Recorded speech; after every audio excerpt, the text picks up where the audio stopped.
Bismillah ar-Rahman ar-Rahim. Alhamdulillahi Rabbil Alameen. Wa sallallahu wa sallam wa barak ala nabiyyina Muhammad wa ala alihi wa sahbihi ajma'een ma ba'du. Before we start, right? We had an issue last week. Didn't we have an issue last week for whoever was here? Anybody remember the issue?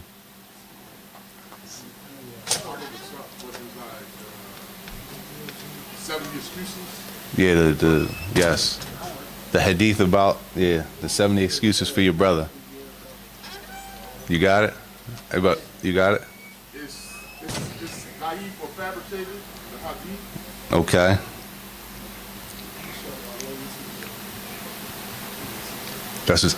Is that the conclusion you came to? The hadith is weak or fabricated? It's weak or fabricated. So the hadith, what is the hadith we talking about? So everybody clear. Make 70 excuses for your brother. To make the hadith about making 70 excuses for your brother. That the hadith is, like the Sheikh, he said, according to Sheikh Zubair, Sheikh, you're a Sheikh to me. When I came across, it said like, Tell you, anybody else come and find anything different? I found Jafar ibn Ahmed that make one excuse, not just make more excuses. Was it a hadith what you found? Yeah. They said it was a hadith. Okay. Anybody else? But the hadith about 70 excuses. Some say that the hadith has no origin, right? Not the idea. It's a difference between the wording and to say that it's a hadith, meaning this is a statement of the Prophet ﷺ, that's one thing, right? To say that wording is from the Prophet ﷺ. Like many said that there's no origin, like Sheikh bin Baz rahimahullah, and others said that there's no origin of that wording being a statement from the Messenger ﷺ. Right? But the idea of making excuses for people does have an origin in Islam. All right? So the wording itself is one thing. Can we say that's a hadith narrated by the Prophet ﷺ, that the Prophet ﷺ said that, right? We can't say that. But the same idea about making excuses for people when we see something from them, right? That is at best questionable. That does exist. That is a part of the religion. That's a part of the deen, to make excuse. This is just a quick benefit from Sheikh bin Baz, because a lot of people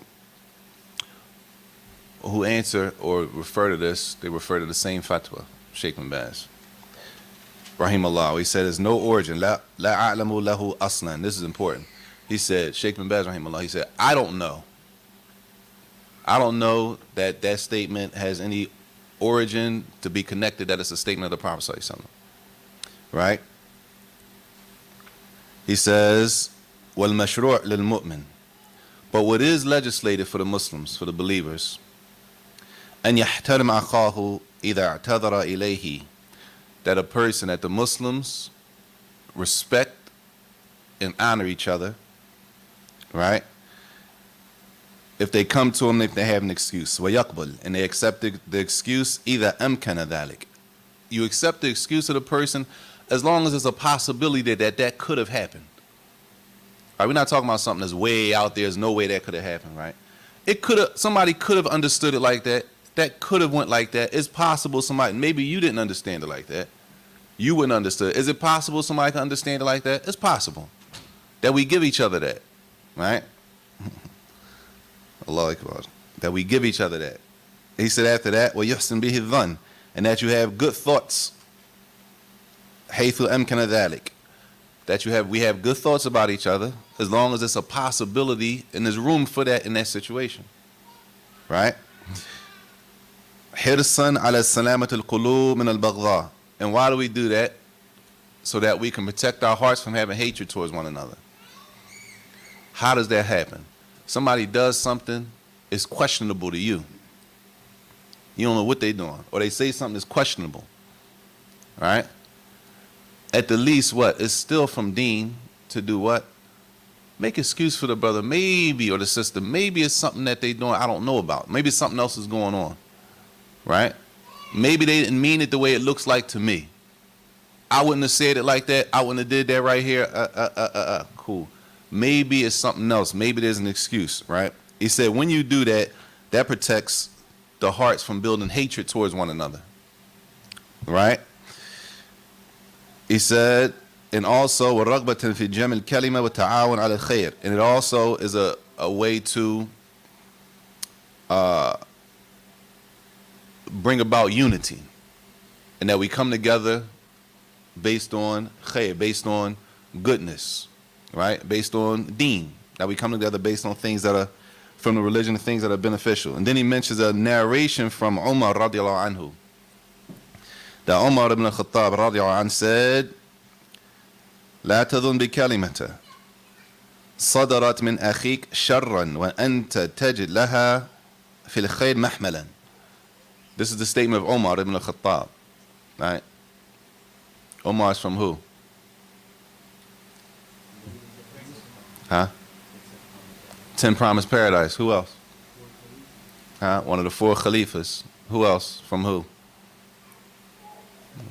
Huh? The Sahaba, the companions, right? We always talk about Fahm al-Sahaba as the companions understood it, right? That's what we say. That's the slogan term. That's what we say. The Fahm al-Sahaba, the understanding of the companions, Quran, Sunnah as the companions of the Prophet ﷺ understood it, right? This is the statement of Umar, one of those people, one of those that was not just one of the Sahaba, one of the 10 Promised Paradise, not just one of the 10 Promised Paradise, one of the Khulafa al-Rashidun, right? Khulafa al-Rashidin, one of the 4 Khalifas. Umar said, do not, he said, don't have an evil thought about your brother or your sisters.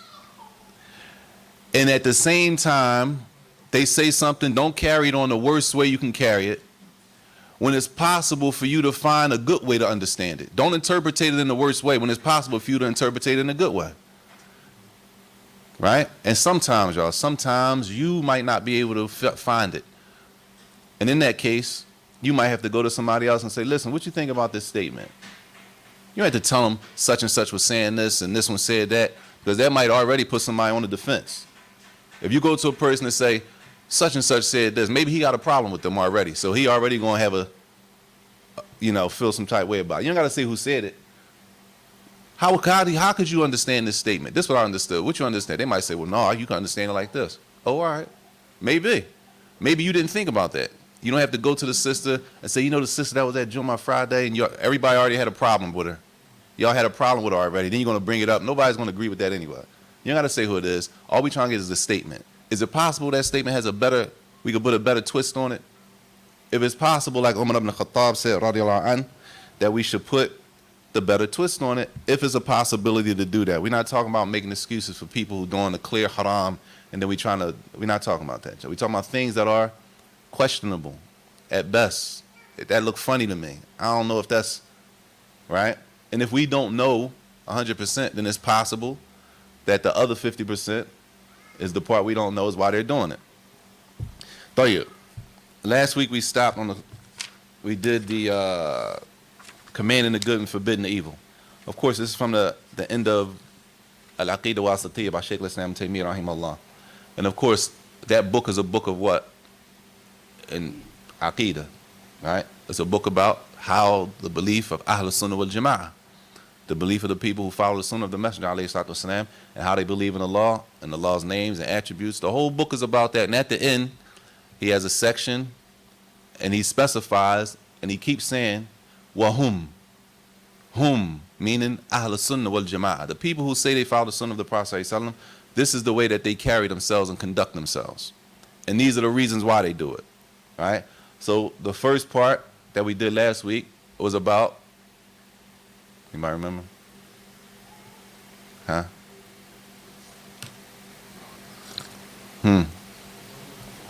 Huh? Enjoying the good and forbidding the evil. Commanding the good. I like that. Enjoining the good, because that's how it's translated out of time. Enjoining the good and forbidding the evil. I wonder sometimes, I just wonder, does everybody understand that terminology? Enjoining the good and forbidding the evil. People who have background in reading the books that say that may have, you know, that might be a term that they're familiar with. But if a person is not reading the books that use that terminology, I'd like to make it a point. We got to make sure that whoever we're speaking to, that they understand the language and the terms that we're using, right? Commanding the good, forbidding the evil, enjoining the good, forbidding the evil, ordering the good and forbidding the evil, which ultimately means what in simple terms? Huh? Yes, that's a question.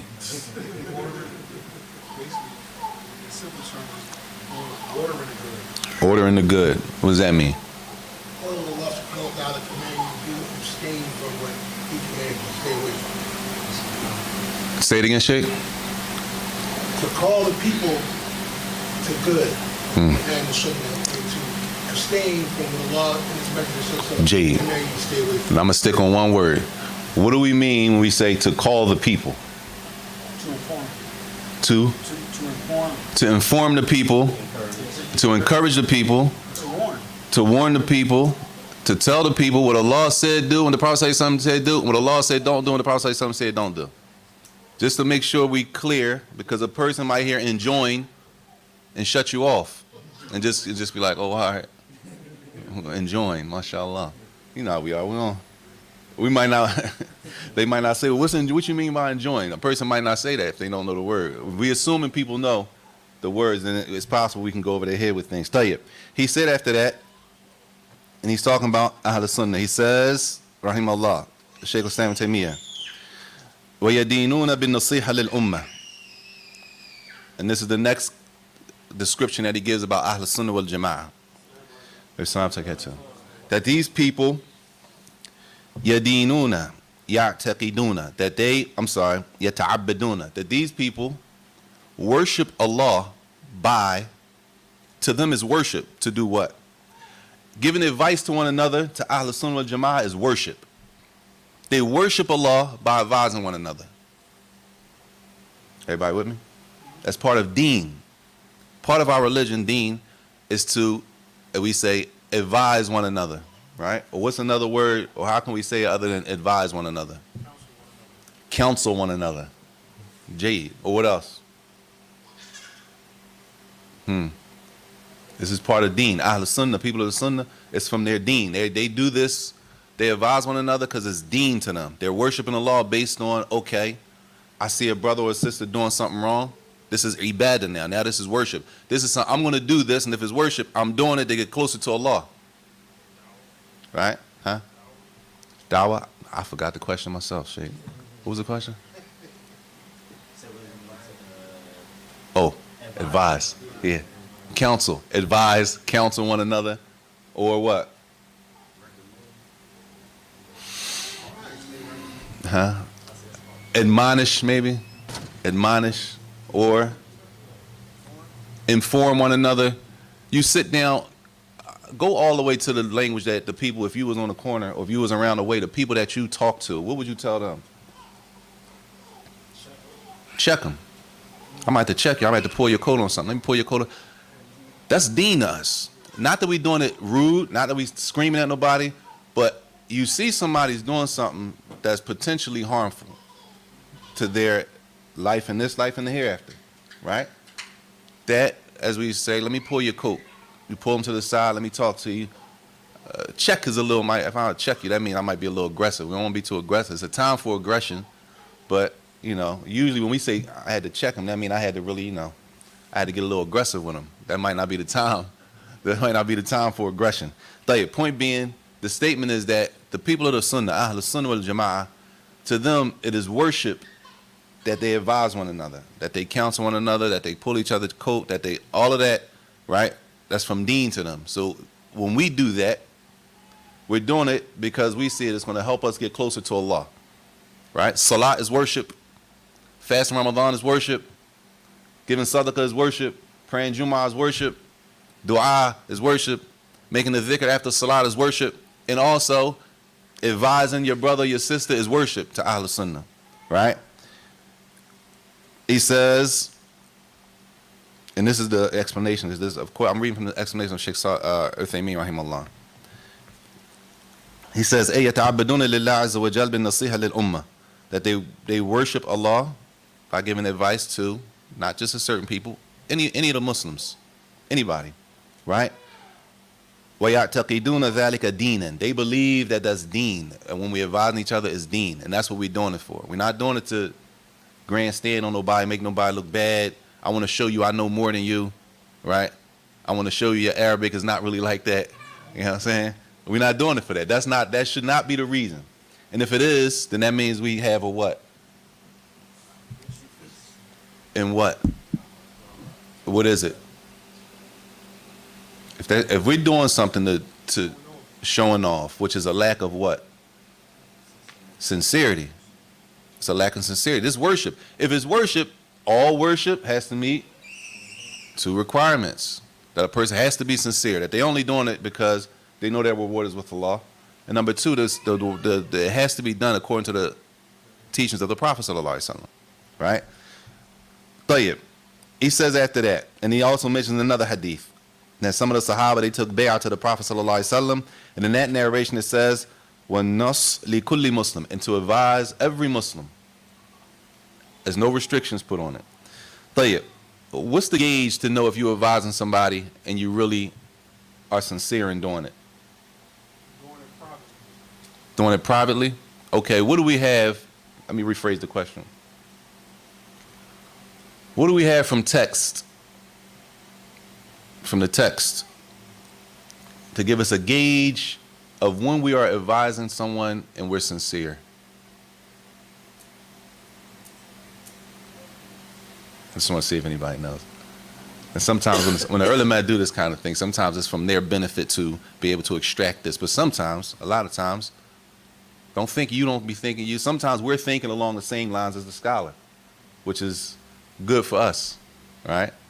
It's good when you're thinking something and then you hear one of the ulama say the same thing that you were thinking. Like, alhamdulillah, right? That's a person of knowledge, and I was thinking the same thing. So what gauge do we have to let you know that, okay, it's for Allah if I'm doing it like this? Everybody get the question? I don't know if the sisters need the mic or not now, but re-say the question? I hope I can say it the same.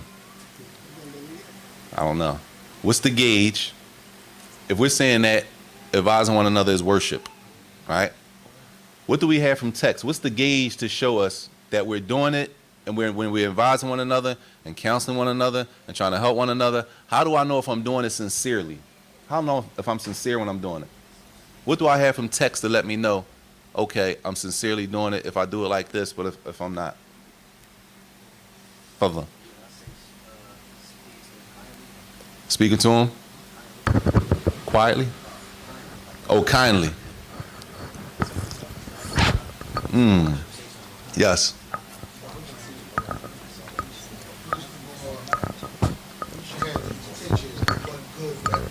G. He said, first of all, you should have intentions for wanting good for that person. Okay. You on the right track. We want to text. We want text. That's the right track, though, Sheikh. He said, first of all, you want good for the person that generally you get ready to correct or advise. I don't know what to say. Paraphrase it. No, oh, you want what is it? You want to taste the sweetness of faith that you want for yourself? If your brother's- Jay, that's the hadith. That is the hadith. That's the hadith. The hadith, that's the hadith he used. He said the gauge, the mizan, is the statement of the Prophet sallallahu alaihi wasallam, لا يؤمن أحدكم حتى يحب لأخيه ما يحب لنفسه. None of you truly believes until they love for their brother what they love for themselves. So when you go to advise somebody, right, how you know if you're sincere? Do you, right? And now the approach is different. And that's why it says, if that's the case, it says, using that hadith, he says, فَإِذَا عَمَلْتَ. So if you were dealing with a person, you had to give him advice about something, right? And if you did it like that, he said, this is that you are perfecting the nasiha. That you're doing it and you want good for the person the same way you want good for yourself. The hadith that's on the door when you come in the center, right? I thought somebody was going to pick that up, but the hadith is written on the door when you come in the center, right? He said that's tamam an-nasiha. That is that a person has perfected the nasiha in that case, that what? The gauge is that, okay, I really want good for the person. The same way I would want it for myself, which is going to affect the way I talk to you when I advise you. When I come tell you that you're wrong, if I really want good for you like I want for myself, then I don't want people talking to me a certain type of way. Therefore, I'm not going to talk to you that type of way because I wouldn't want anybody to do that to me. And that's what he says. He says, فَقِيلَ أَنَّ تَعَامَلَ صَاحِبُكَ. I'm sorry, hold on. طيب. He asked the question, he says, when you advise a person, right? He says, هَلْ تَرْضَى أَنْ يُعَلِّمُكَ شَخْصًا بِهَا. Would you like, the way that you get ready to talk to this brother or this sister, would you like that somebody spoke to you like that? The same thing that you're about to do. If somebody did it to you, how would you feel? Right? He says, and if you wouldn't like it, if you wouldn't like that, then don't do it like that. A person might say, well, what if that's the only way I know how to do it? Huh? Then it might be best not to do it. Get somebody else to do it.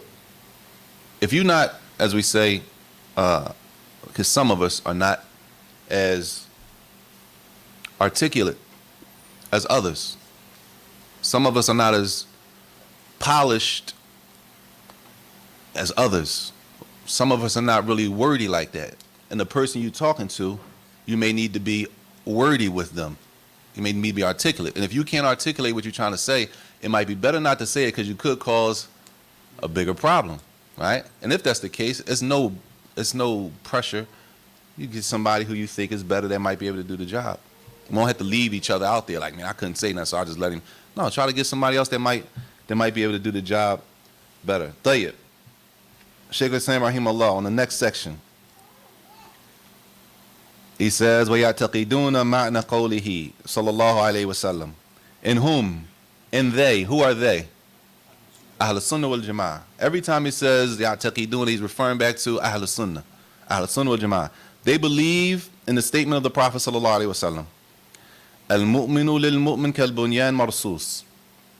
يَشُدُّ بَعْضُهُمْ بَعْضًا وَشَبَّكَ بَيْنَ أَصَابِعِهِ. That the Prophet sallallahu alaihi wasallam said in the hadith, the believer to another believer is like a building, right? It's like a building, like a strong standing building, right? He said one of them gives strength to the other. We hold each other up, right? It's a statement of the Prophet. Say something. The believer, right? Let's read it again. Al-mu'minu lil-mu'min kal-bunyan il-marsus. The believer to the believer is like the strong standing building. Who's not included in this statement? The non-believer, right? So if we say the believers, when do we begin to start to section off which people are included in the believers or not? What gives us the authority in our deen to start sectioning off certain people that we behave like this with and certain people we don't behave like this with? If it's the believers to the believers are like this, that means all of them. Every believer that you come across, no matter what color, age, country they from, right? If they're a believer, then they fit in this category. For us to remove them from that category, we need what? We need text. We need another dalil, right? The Prophet ﷺ said that they make each other stronger, right? We know that type of, right?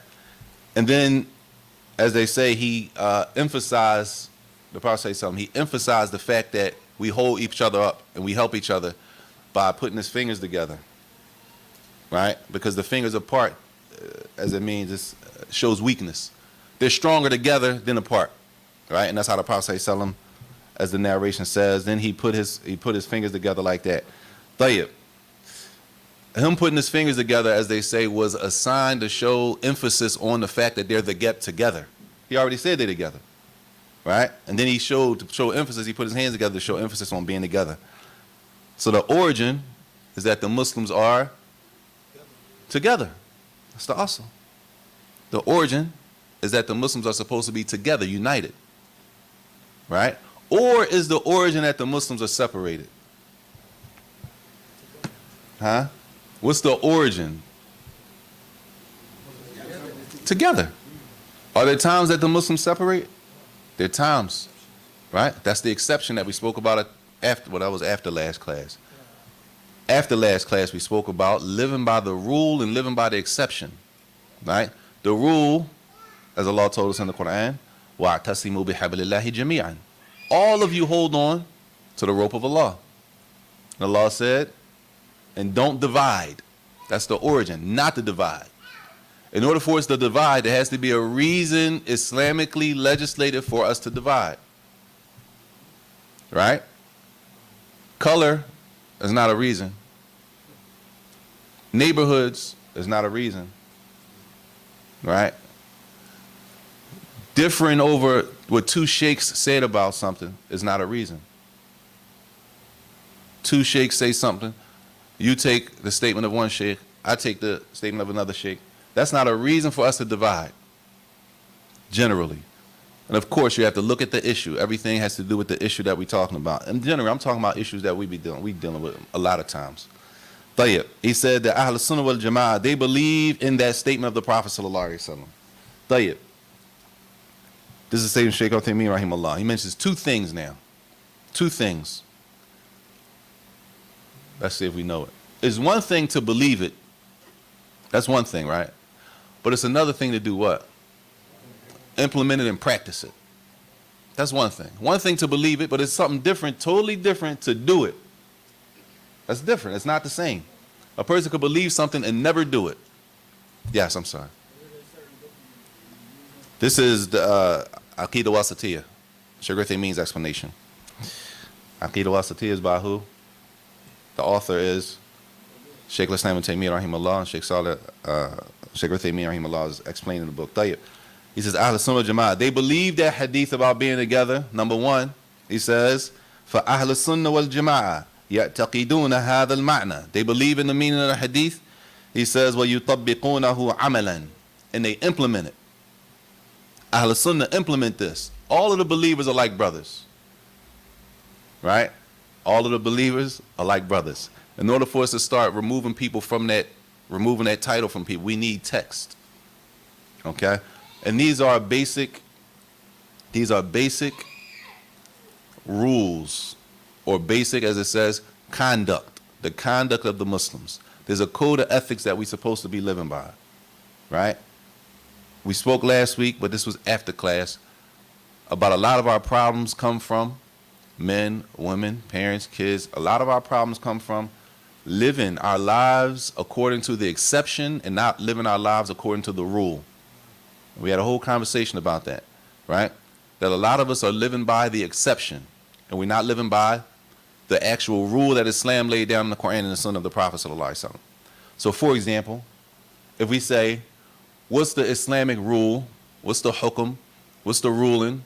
And when we say that, it has to be one of the five, right? From out of the five rulings we have, obligatory, recommended, allowed, disliked, or haram, impermissible, right? Out of those five rulings that we have, the question is, what is the ruling from those five on backbiting other Muslims? Haram. It's impermissible. It's not allowed, right? That's the rule. That's the rule that the Muslim is supposed to live by. right? Now we go to the exception. Is there ever a time when the Muslim is allowed to, number one, we need to know the rule and the meaning of backbiting. What's backbiting mean? The meaning. What does it mean if you backbite a person? You speaking bad about a person behind their backs. That's it. Even if it's the truth. To speak bad about a person that they would not want you to say if they were not there, they would not want you to mention that, even though it's true. You said, but it's the truth. I'm just saying what it is. Right? The Prophet say something. How we get that definition? That definition is from the hadith of the Messenger alayhi salatu wasalam. He gave us the definition. The Prophet say something gave us the definition of ghiba. Right? To mention something bad about your brother or your sister behind their backs that they wouldn't want you to mention, even if it's true. Tayyib? So now we say, what's the Islamic ruling from those 5 on backbiting? Right? Haram. Right? It's not allowed, impermissible. Okay? Now the question is, or before we go to the question, that's the rule we live by. We don't backbite each other. That's in the Quran and it's in the Sunnah. All you gotta do is do a Google search, backbiting in Islam, and see what comes up. The ayat and the hadith about backbiting. That's the rule. Now let's talk about the exception. Is there a time when it's allowed to backbite a Muslim? Yes, there's a time. How do we know it's a specific time when you can backbite a Muslim? Based on what? How do we know that? Based on text, the hadith, another hadith of the Prophet say something, right? We don't live by the exception. We live by the rule. And part of our problem is we living by the exception. In a lot of situations, we're living by the exception. We're not living by the rule, and it causes confusion. Not just in backbiting, in a lot of things. It causes confusion because we don't know the rule. And that's why a lot of times, all the time, when we used to ask the early matter questions, they say, wait a minute. Well, what's the ruling on it? Originally, what's the hukum on it? All right, so now you go back to the original rule. Right? What's the rule for Muslims eating pork? Haram. Muslims can't eat pork. Is there ever a time where a Muslim can eat pork? So, yes, there's a time. There's an exception to the rule. Right? When is the time that the Muslim can eat pork? Life or death. You ready to die. There's nothing else to eat. A person's going to die. There's absolutely nothing except the pork in front of you, and you eat enough to keep your life, not just go in. All right, cool. Now, the fact that there's a time when the Muslim can eat pork. There is a time, right? Who goes around? What Muslim walks around saying, yes, Muslims can eat pork? Nobody does that. Nobody does that. Anybody say, I don't care if the Muslim is, as we say, if they deening or not. They could be doing all kinds of stuff. Smoking, drinking, whatever. They doing they doing everything. They killing people, but what they not going to do is eat no pork bacon or nothing. They're not going to eat no pork. You understand what I'm saying? So even nobody's going to go around saying they eat pork. Even though there is a time in Islam that Islam allows the Muslim, that's the exception, to eat pork. But the Muslims live by the rule. And that's what everything we dealing with, y'all. Everything we deal with, there's a rule, there's an usul, and then there's an exception, if there is an exception, okay? So we got to start paying attention. When we hear things, we got to think about it. What's the original rule? What's the usul? That's first. All right, once we get to the origin, all right, now we can say, wait a minute, why am I going against that now? Right? That's the question you got to ask yourself. If I'm about to do, I need to know, wait a minute, what's the original rule in Islam for this? Right? You say, okay, it's obligatory. So let's say, for example, what's the original rule in Islam for praying Salat al-Fajr? Obligatory. Right? That's the usul, that's the rule. It's obligatory to pray the 5 prayers, 5 daily prayers. But now you got to ask yourself, well, when does Islam give me the excuse not to pray Salat al-Fajr? Jade, a woman that's on her menses. Right? Do they pray Salat al-Fajr, a woman on her menses? Okay. What else? When does a man, he said death, the person's dead. Allah musta'an. When does a man have an excuse not to pray Salat al-Fajr? When he's lost his sanity. He's not even sane, right? Now we got to look at ourselves. Do I fit the description of those two? So what's my excuse? Right? That's how you got to go through. Everything has an origin. Everything has an original rule.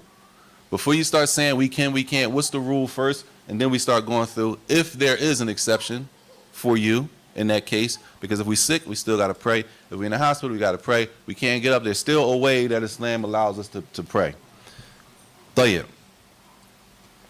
He says also, and this is the next hadith, وَقَوْلُهُ صَلَّى اللَّهُ عَلَيْهِ وَسَلَّمَ. Shaykh Islam Ibn Taymiyyah rahimahullah, he says, and also, Ahl Sunnah wal Jama'ah, they also believe in the statement of the Prophet sallallahu alaihi wasallam, مَثَلُ الْمُؤْمِنِينَ فِي تَوَادِّهِمْ وَتَرَاحُمِهِمْ وَتَعَاطُفِهِمْ كَمَثَلِ الْجَسَدِ إِذَا اشْتَكَى مِنْهُ عُضْوٌ تَدَاعَى لَهُ سَائِرُ الْجَسَدِ بِالْحُمَّةِ وَالسَّهْرِ. Ahl Sunnah also believe what the Prophet ﷺ said. All of these are from the first category. These are origins, the original rule. These are original rules, right? They also believe in the statement of the Messenger ﷺ that the believers, when it comes to tawaddihim, when it comes to their love between one another, right? And the mercy that they have between one another, right? And it says love, but we'll get into that, right? The other word that's used. The love they are like one body. That means every Muslim we see, y'all, is supposed to feel like that. Every Muslim we see, you're supposed to feel like that. It's like one body. We're all one. If one of them complains about a pain that they have, then what? The whole body feels it. Right? That's the origin. That the believers are brothers, we're all together, one body. If one person is in pain, then the other one is supposed to feel that pain. Right? The first word, and all we got to do, and this is what we have to do, we have to stop using what people do as the gauge for what's right and what's wrong. Because people don't do it doesn't mean that's not what we're supposed to be doing. We are relegated and we follow the text, the nusus, right?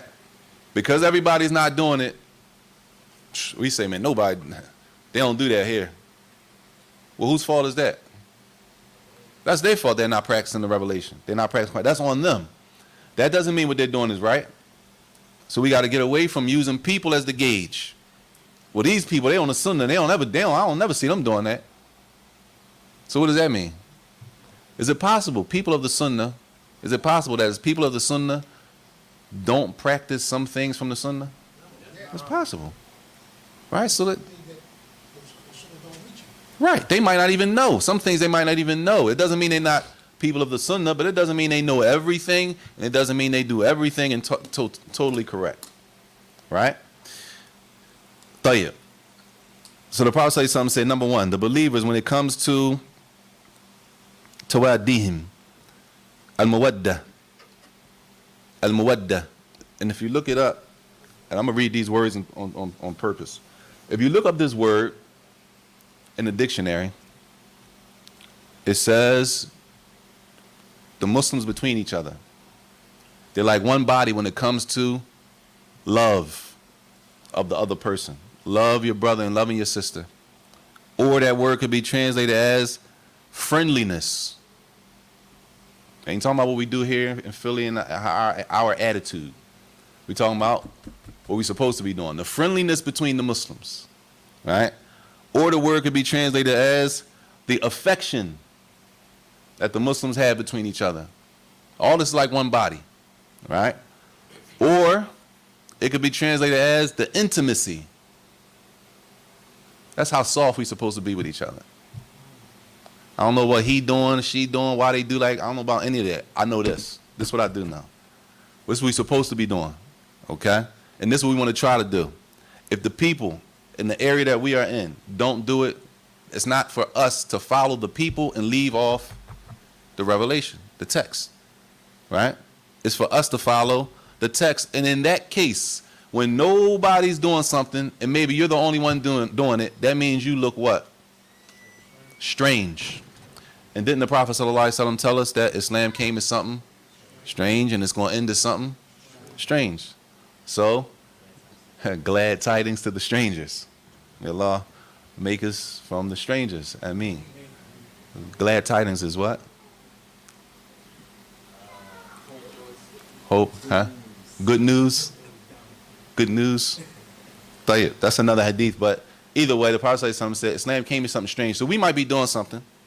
It's from the Sunnah of the Prophet ﷺ. Most people are not practicing it. And in that case, you look strange.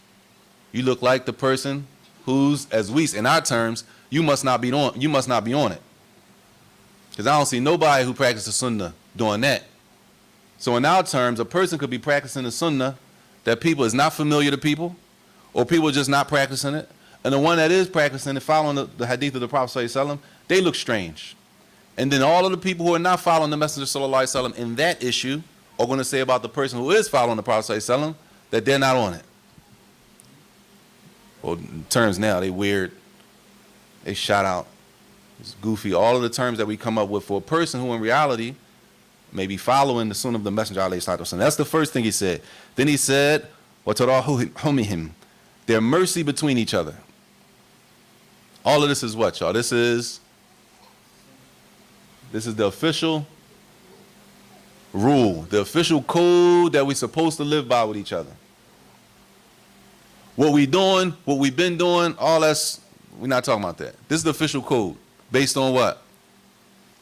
Text, based on the text. Based on the ayat and the hadith of the Prophet ﷺ. This is what we're supposed to be doing, right?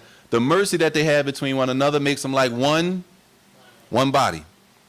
Tayyib, that they're merciful between one another. Ataf.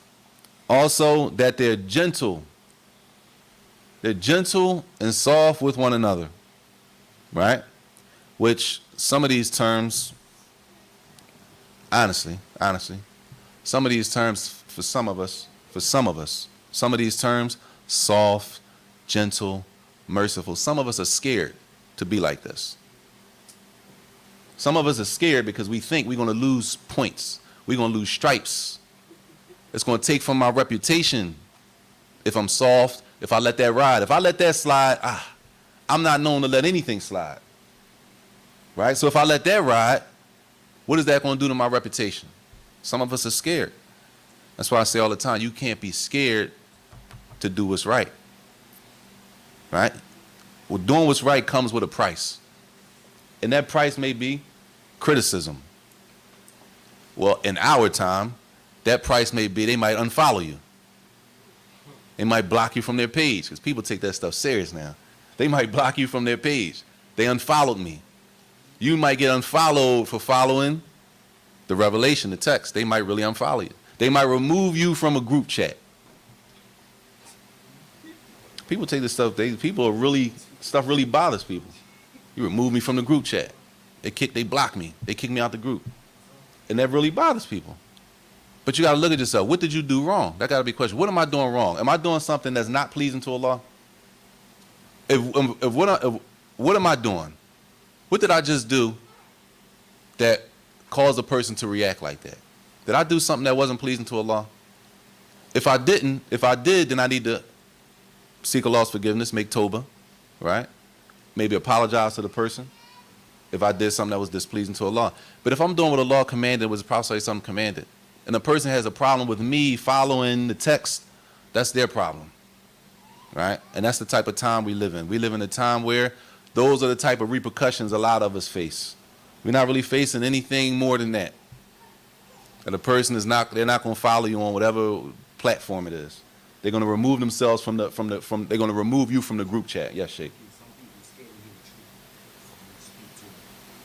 No doubt. No doubt. Some people are scared to hear the truth. They don't want to hear the truth. So if you're going to keep bringing them the truth, they're going to do what? They're going to cut you off. They're going to cut you off. They don't want to keep hearing you come with the truth. They don't want that, because if I keep hearing the truth, then I have to do what? I'm supposed to follow it, especially when you know you're wrong. Huh? You have to practice it. The truth. What's the truth? How we know what the truth is? That's a good question. What's the text? The Quran and the Sunnah, right? The Quran and the Sunnah defines the truth for us. I don't define the truth for Islam. Neither does this building or IMFC or this masjid or that masjid or this sheikh or this imam. Individuals don't define what the truth is. The truth is defined by revelation, the Quran, the Sunnah, what the Sahaba agreed on. Ijma' Sahaba. That's how we know it's the truth. Not because these people been doing it for so long, they got to be right. Well, this brother been doing it for so long, I doubt that he wrong in this case. I doubt that he would say something like that and not. It must be right. Not that he's wrong, but it's possible he could be wrong. Right? Huh? That's why the Muslim follows dalil. The Muslim follows the proof. It's a section here that when it comes to nasiha, he said that the Ahl Sunnah, they believe and they worship Allah by advising one another in the whole, right, giving counsel, all of the words we spoke about, right? In that hadith, they worship Allah based on the statement of the Prophet sallallahu alaihi wasallam, which is what? When it comes to advice, ad-dinu nasiha. The religion is nasiha, and depending on, nasiha. This nasiha depends on what we're talking about. So it could be the whole Islam is sincerity. Everything in Islam goes back to sincerity. The whole deen is sincerity. That's one way we could translate it. Or the whole deen is advising one another and helping one another. Either one of the two. Why is it like that? Because the Prophet ﷺ, they said, قَالُوا لِمَنْ يَا رَسُولُ اللَّهِ. They said, who is this nasiha for? Right? The Prophet ﷺ said, Lillah. The nasiha is for Allah. We don't advise Allah. We don't give advice to Allah Jalla wa'ala. So it doesn't mean advice in that case. In that case, it means that the person is sincere to Allah Tabaraka Ta'ala in every action that we do. Right? But when it came down to the end, he said to Allah, nasiha for Allah, for his messenger, for the book, the Quran, for the a'immatul muslimin, for the imams of the Muslims, and for the general Muslims. When we're talking about, for example, as Shaykh Uthaymeen rahimahullah said here, when you're talking about the imams of the Muslims, that includes a couple different groups. There's a couple different groups when you say imam of the Muslims, imam, a'immatihim, right, in that hadith. He says, one, you have the general, and they're in different levels. The word imam could be used for a lot of things, down to the person who leads the salat. Every salat has an imam. Every salah has an imam. Every salah, every prayer, whether you're in the masjid, you're at work, you're in the street, you're in the parking lot, who's the imam for that prayer?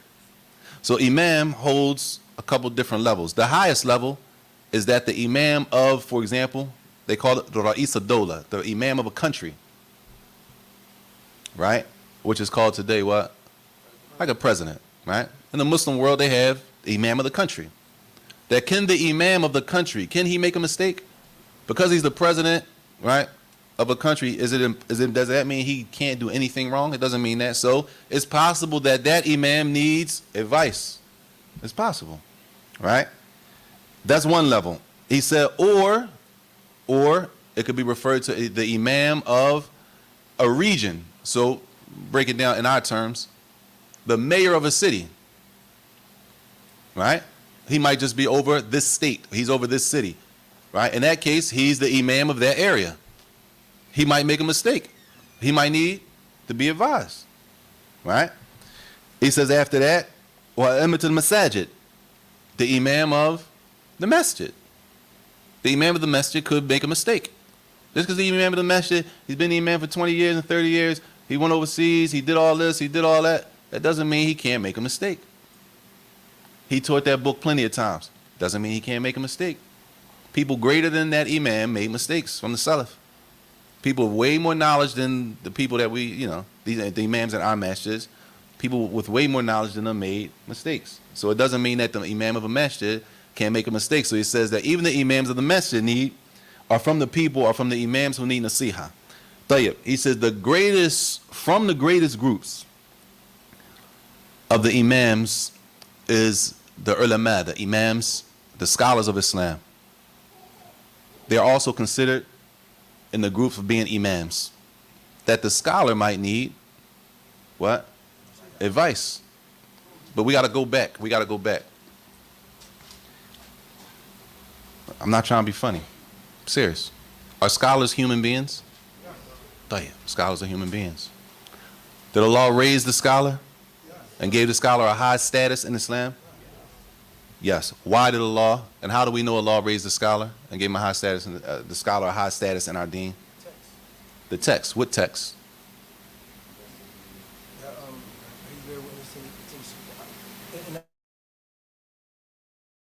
So did the angels. I need a clear text that shows that Allah gave the status of the scholars. I'm not saying that's wrong. I want one clear. Yes. I don't know the actual word, but I know it's like I think it's something like hadith that says that's the I want a verse, a Quranic verse. Sheikh.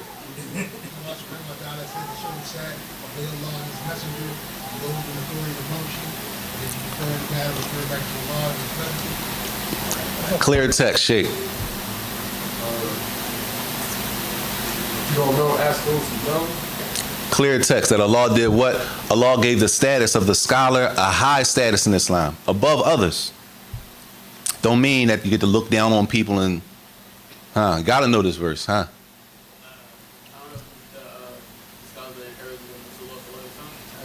That's a hadith. We want an ayat, verse, Quran. Ahl Sunnah. Ahlul Quran was Sunnah. We need a verse. You heard the verse before, yes? That's a hadith. Gotta know this verse, y'all. يَرْفَعِ اللَّهُ الَّذِينَ آمَنُوا مِنْكُمْ وَالَّذِينَ أُوتُوا الْعِلْمَ دَرَجَاتٍ. That Allah raised the believers from amongst you, and He raised the people of knowledge that have knowledge higher degrees.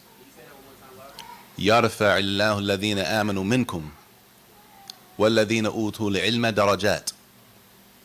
All right, that Allah raised the believers. Those who believe have been raised. They get a higher status in this dunya. And then Allah said after that, the people who have knowledge have been raised even higher degrees. So we know the ulama, the scholars of Islam, have a high status in Islam based on what Allah said in all of the hadith that y'all mentioned. Right? And the other ayat. There's other ayats too. Yes. Surah Al-Zumar. Is that the verse? Surah Al-Zumar verse 9? Surah Al-Zumar verse 9.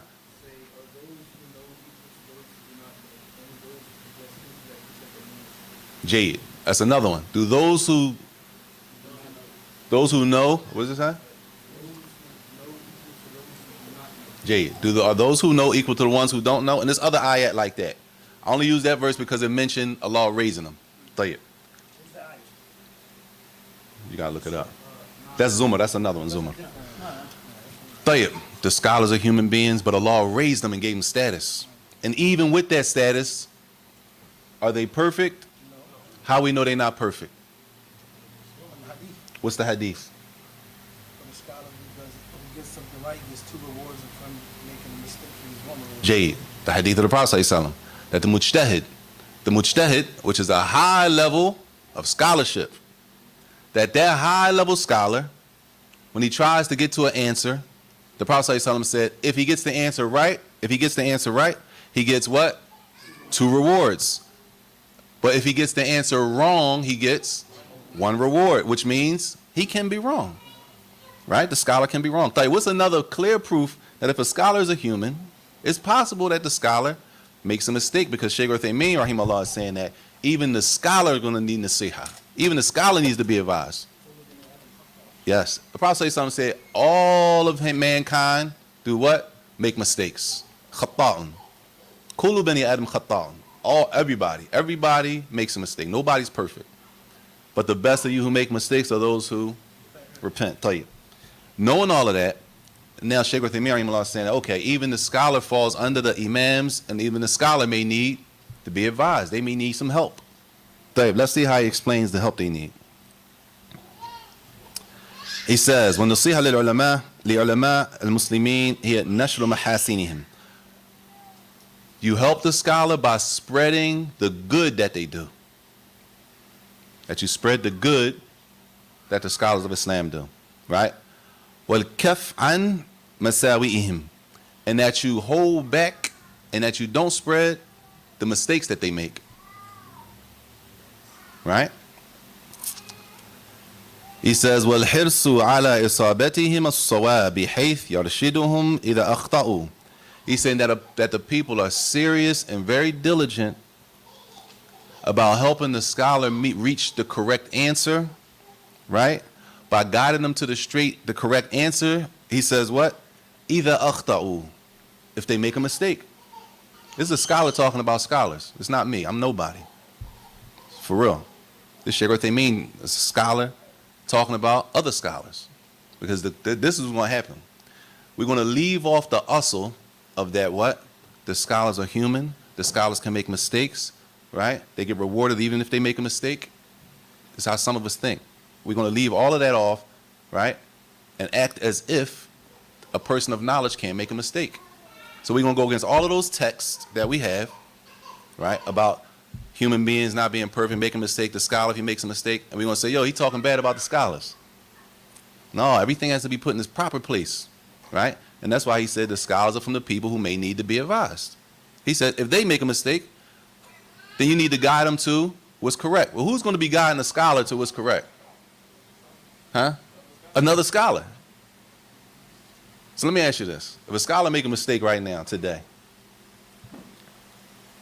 what benefit is it for you to open your mouth, you, everybody sitting here listening, what's the benefit of you saying something about that sheikh? You, like you, do you have any way to help that scholar attain the truth in that situation? So you got to ask yourself before you start talking, what would be the benefit of me saying something about this sheikh? Because if he is wrong, the Prophet ﷺ said about him, if he's right, he got 2 rewards. And if he is wrong, he still got a reward for the work he put in trying to get the answer. He don't get a reward for getting the answer wrong, but he still don't get a reward for the work he did and the research he did and the tiredness he went through to try to get the answer. He still don't get a reward for that. What did I do? What have I done? And what benefit is going to serve for me to say something?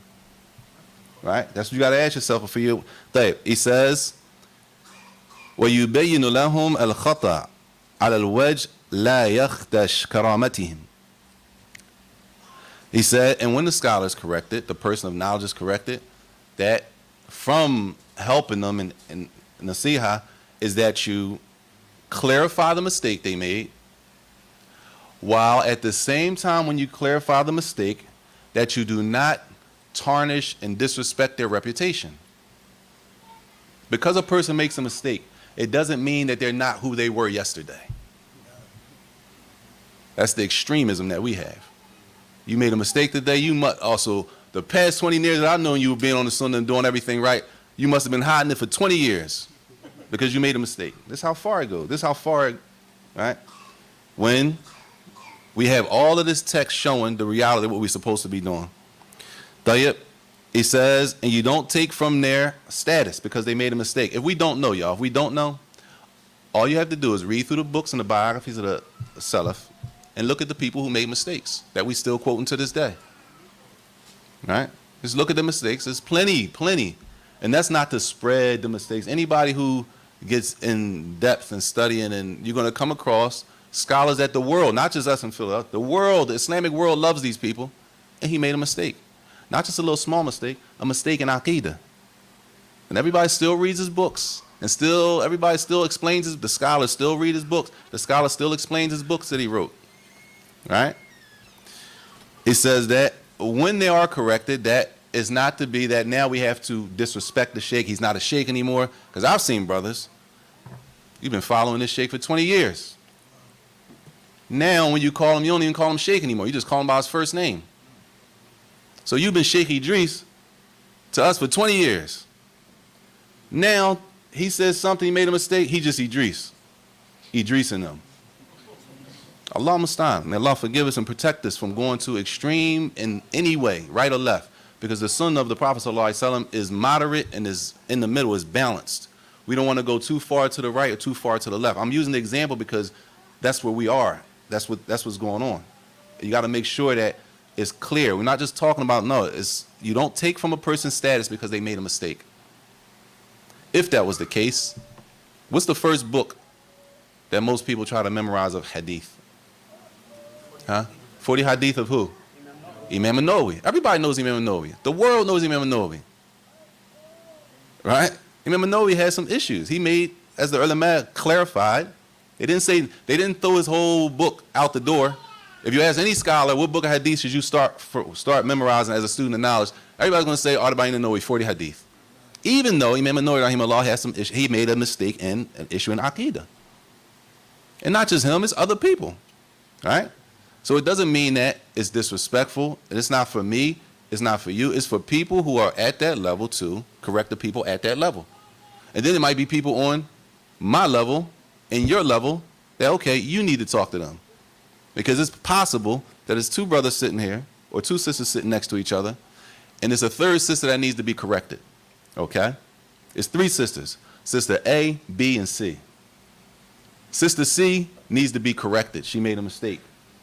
Sister A does not know how to talk to the level of Sister C. She's talking over her head. She's talking way over her head. She doesn't even understand what she's saying. Right? So that means Sister B needs to speak to Sister C. I hope that's clear. Right? Sometimes you could talk over a person's head. You're talking over their head. They don't understand the terminology they're using. Or it's possible also, y'all. It's possible that you're not talking on a high enough level for the person to respect what you're saying. It's possible that your vocabulary is not strong enough and it doesn't grasp the listener. In that case, you may need to get somebody else to step in, right? That has a better vocabulary, a better vernacular. Huh? They might need to go in there and do the job. The job might not be for you. And there shouldn't be any pressure. It's no pressure, right? Tayyib. He says after that, you don't take away from their status even if the person of knowledge made a mistake. He says, why? لأن تخطية العلماء على وجه يحط من قدرهم ضررا على عموم الإسلام. If we start doing that, every time a person of knowledge makes a mistake, we start chipping away at their, it ain't really what we start chipping away at their reputation. He made a mistake. See, I told you he wasn't. He said, what does that do? He said, that's going to harm the general Muslims. The Muslims in general are going to be harmed like that. The Sheikh already learned and studied and he's qualified. He's already, mashallah. The general Muslims are going to be harmed. Right? You're taking away from the reputation. Right? He says, وَلِأَنَّ الْعَامَةِ Listen to this, y'all. The Sheikh al-Uthaymeen, rahimahullah, been there, rahimahullah, for over 20 years. He's been gone for over 20 years. He said, when you do that, the general people, he says, either al-ulama, he said, if the general people see this scholar, this person now, this one talking about this one, and this one saying he's not on it, they use the word from dhalla. This one is misguided, that's the word we know. This one is not in, this one is this. If the general Muslims see that, between the people who are people of knowledge, he says, سَقَطُوا مِنْ أَعْيُنِهِمْ. Those people of knowledge, they use the word sakatu, meaning they're not going to seem important anymore to the general people. They don't hold the same status anymore. Based on what? Listen what he said. Qalu. This is what they'll say. They'll say, this is over 20 years ago. Same stuff going on now. They'll say, Kullu ha'ula'i radin wa mardud alayh. All of them have spoken about somebody and all of them been spoken about. So who's right? This is a general person, doesn't know anything. All they know is every time somebody make a mistake, oh, he's not, well, I thought he was this. No, he's done just like that. They start losing trust in the people of knowledge. And they say, what? Well, he was spoken about. Well, he spoke about him. But he spoke about him. And it's confusion, like we got right now. It's confusion. Right? He says they'll start saying that. فَلَا نَدْرِي مِنَ الصَّوَابِ مَعْهُ. So the general person will say, I don't know who the truth is with. That's what it leads to. The general person doesn't know I don't know who's telling the truth. So what we say, man, I just pray in the house. Now we leaving off the jama'ah. Then it also does even more damage, because then those who are coming into the fold of Islam foot has been going in. Right. Now, Let alone the damage it does to the new Muslim coming in who's expecting one thing. They get in there and we show them a whole different, that really in reality is no real need for it, right? And like a lot of the brothers say, a lot of the brothers come home from prison and they say, this is based on what they say. They say the brotherhood in prison was stronger. They come home thinking that brotherhood that they had in prison was going to be the same on the street. And brothers come home and they're totally disappointed, and a lot of them don't recover. A lot of them don't even recover. They never recover because they thought Islam was what we were doing, the love, and we would give our last to each other. We would give our last to each other in prison. They come home to the big masjid, that's the Sunnah masjid, this is where the Sunnah is. They go there and they'll tell you, none of that exists. They'll tell you that when they came home, the people warned them, listen, what y'all was doing in jail, that was in jail. It's not like that out here. So that's a musibah. We said calamity. That's a huge problem. That's a huge problem. And all we have to do is go by the text. If we're using it as individuals, me, you, him, her, everybody as individuals are using the text, we can cover ground. We can start making a change. But everybody has to do their job. It's not like the person who gets on the minbar or shake this one and this shake. He's going to get up there and say something, and everybody's just going to jump in line. No, you got to do something. You have to do what you're supposed to be doing too. Everybody has to do something in order to see some type of change, right? He says when this happens, that these people say, I don't know who to take from. He says, فَلَا يَأْخُذُونَ بِقَوْلِ أَيِّ وَاحِدٍ مِّنْهُمْ. So they stop taking from everybody. They don't take knowledge from anybody. And that's the danger of that situation. And Shaykh Uthaymeen, rahimahullah, he died, I think, in, if I'm not mistaken, 99 to 2000. But look up, over 20 years later, same stuff going on. A sheikh makes a mistake, he's no longer Sheikh Fulan, he's just calling by his first name. Or just calling by his last name. Like he's just, all the work he did for the past 30 years, you, as a regular, you're a regular, or you say you call you a layman, you as a regular Muslim, minding your business, going to work every day, what benefit is it for you to say to degrade another Muslim like that, number one, and the person who Allah raised, number two, that made a mistake, and then Allah, according to the hadith of the Prophet, they're still getting a reward.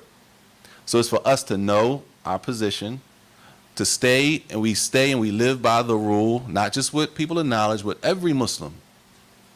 Every Muslim has a code that we live by between each other. This is just the example that he gave when he spoke about the Prophet ﷺ said, advising the imams. The imams are on levels. They're all not on the same level. And of course, I don't want to say the lowest form, but the most common form that all of us could fall into is whoever leads the salat is the imam at that point, right? Is it possible that the brother leading the salat makes a mistake? Y'all not going to correct him, or he can't be corrected? Or because he studied overseas, he don't have to be corrected? Huh?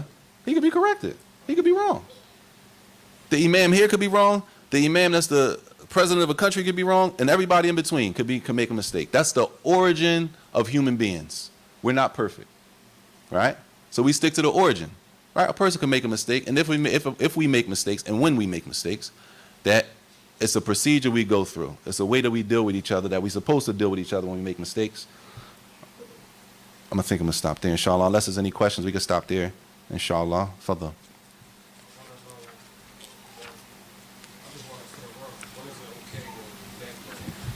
Jay, the question he said, the backbiting is haram, right? Backbiting is not allowed. That's the rule. So now the question is, when is the exception that it's allowed to speak about your brother or your sister behind their back and you say something about them that they wouldn't want you to say? When is it okay to do that in Islam? Jay, when a brother and a sister is about to get married, how do we know that? What you mean? You said, this is the question. We said, when is it allowed to backbite somebody? speak bad about a person behind their back, even though it's true. We said that the origin is that what? In Islam, it's haram. You can't do that. And the person who does that is sinful and they deserving of Allah's punishment, right? For backbiting. And then we said, well, wait a minute. There is sometimes when you can backbite. There is an exception, right? And in that exception is not a sin, right? We said, what's that time? You said when a brother and sisters get married, right? My question is, how do you know that? I don't know. I don't know what I read. I researched for me, but you're supposed to do that. So the sister knows she knows. Jade, I mean, it makes sense. What you're saying makes sense, so that the sister or the brother is not harmed by the person they marrying. But what do we have from text, Revelation, Quran, Sunnah to tell us, okay, in this case, it's okay for you to go against what we're not supposed to be doing?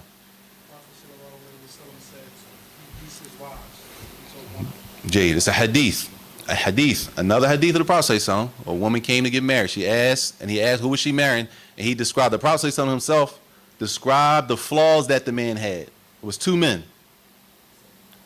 Two men, right? One of them keeps a stick on his shoulder, meaning he beats women. He beats his wives, right? But what's the benefit in mentioning this now to the woman? Because is that backbiting according to the definition? That's something that the man might not want everybody to know, right? Even though it's true. But in this case, we're taught that it's allowed so that what? The sister is not harmed. Everybody clear? What was the second part of the hadith?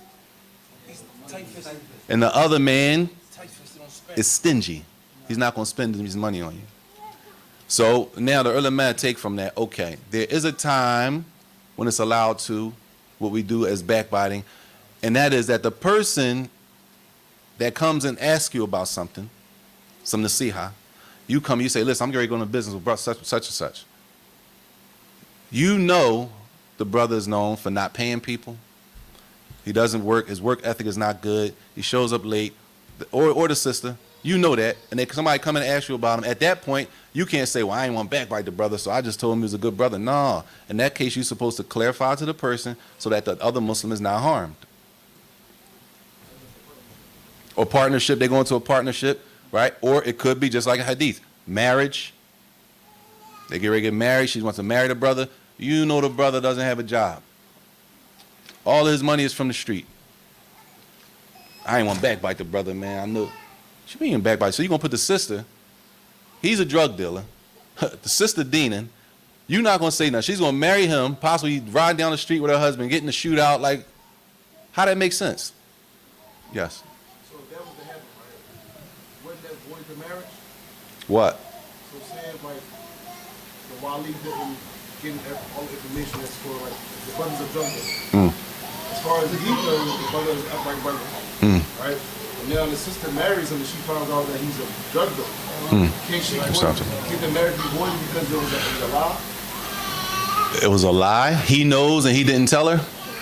Well, The wali knows that the brother. to the Wali. Who lied to the wali? Oh, the brother lied to the wali. To the Wali.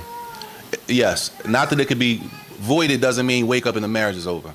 But let's just say that in simplest terms, if that was the case and somebody was lied to about a marriage and then they married the person based on that lie, okay, the person that was lied to has the option.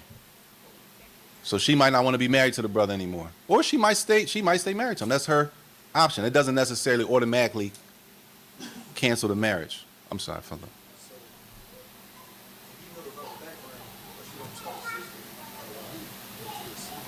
Yeah, if the wali knows the brother's background and doesn't inform the sister, that means you put the sister in harm's way. You put the sister that you said you're the wali of.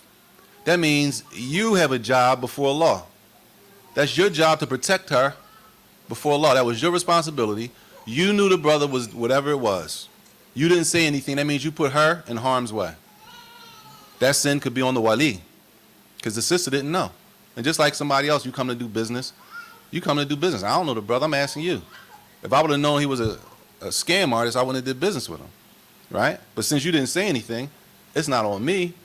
I came to ask and you didn't tell me.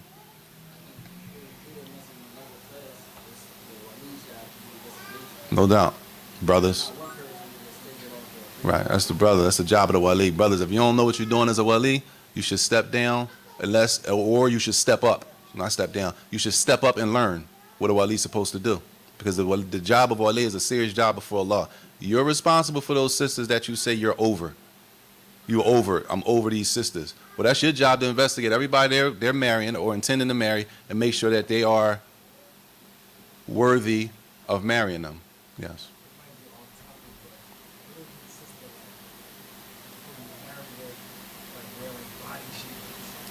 Mm. Dang, Sheikh, you came with the jump. He got to turn around and look at you.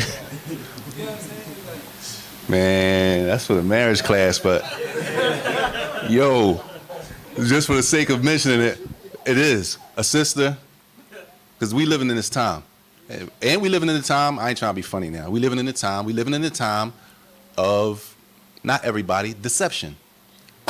So they even have the fake hair for the men, right? That's deception. All that's deception. Even black dye, right? Black dye. A man has gray hair, he dyes it black. One thing about henna, the henna only shows because it's gray. So everybody knows if it shows up, that means you got gray hair. But if it's black dye, what if she doesn't like gray hair? You dye everything black for the marriage. That's deception, right? Unless you tell her. And his question is, what about a woman who wears waist trainers? Body, what is it called? Body train, the whole body? The whole body, whatever it is. Where it changes the form of the body, and according to the man, he marries the woman based on that. She never told him anything. According to him, this, right? In that case, a person really may want out of the marriage. Just like if she found out the man dyed his hair, or the man, he's really bald, she might not want to be married to him. Those are things that they serious issues. They might sound funny, but they serious issues when it comes to marriage, a contract, and people dedicating themselves in life to have kids and, right, attraction to people. That's serious stuff. We shouldn't be deceiving. No, what's the ruling on deceiving Muslims? What's the rule on deception, y'all? Haram. That's the rule. Is there any time in Islam we allowed to be deceptive? Huh?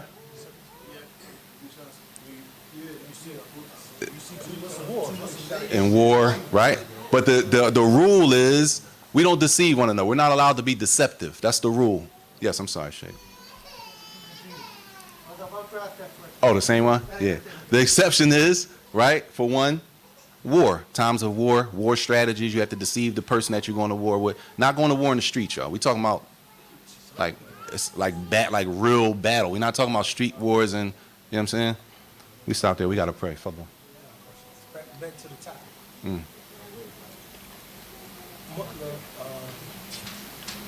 Dealing with legal Yes. and slander, backbiting, slandering, tail carrying. Uh-huh. And what's the definition between both? The definition of? Definition of different ones in different situations. Riba, slandering, right, and tail carrying. This is what you get caught up in. We can't distinguish what's the difference.